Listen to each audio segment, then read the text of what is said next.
Hello YouTube, my name is Maureen and welcome to Reen Reads.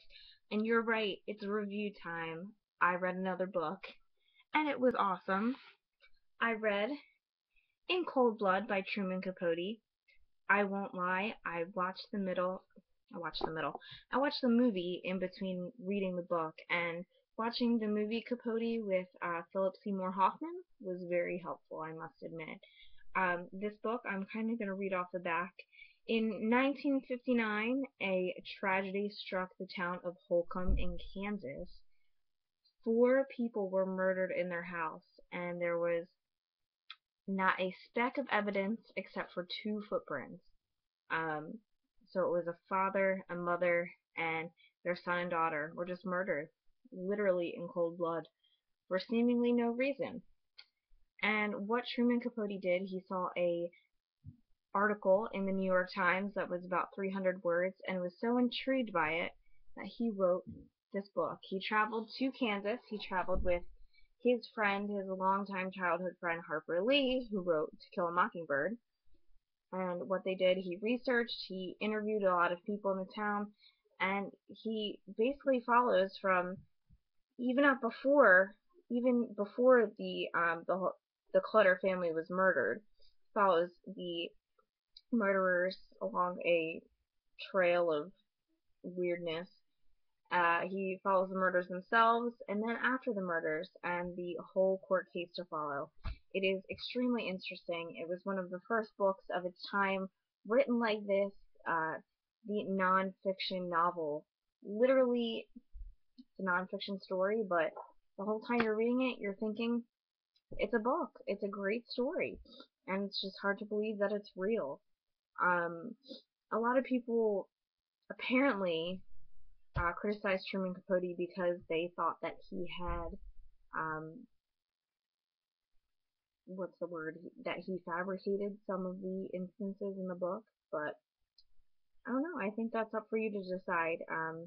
Even if he did, I think it makes a better story. A story's a story, and there is such a thing as poetic license, so kill me, but I think poetic license is just fine. Okay? But this book, it clocks in at about, let me take a look for you, 343 pages, so not too bad, but I will admit the type and the spacing is pretty dense. But the book moves quickly, I must admit. Um, I did enjoy the characterization of the 2 murderers. It was very interesting to see them. It even follows their childhood and how how they grew up and what made them become murderers. It's just very cool, and it's cool to know that this was the first book of its kind. And I was always itching to read this book. I think this is another book that I bought and lost, because apparently that happens with people like me. You buy books and you lose them. But I must admit, after reading it now, I'm very happy I bought it again. Um, who would I recommend this book to? Anybody who's into crime fiction, if you're into Law and Order, if you're into Law and Order SVU, if you're into, what's the other show everybody likes? With the people. I can't think of what it's called. But it's a show like Law and Order. I can't remember what it is. I really can't. If you can comment and figure out what it may be, just let me know. But I can't figure it out. But if you're into stuff like that, like I like to call it crime porn, murder porn. If you're into murder porn, you'll definitely like this book.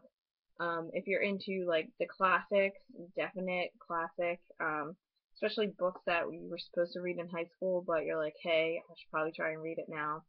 This is definitely one of those, and you definitely should read it. Um, and I think that's all I have to say about In Cold Blood. It's a really chilling story, and I think you'll really enjoy it. Hopefully it doesn't chew you up too much in these winter months.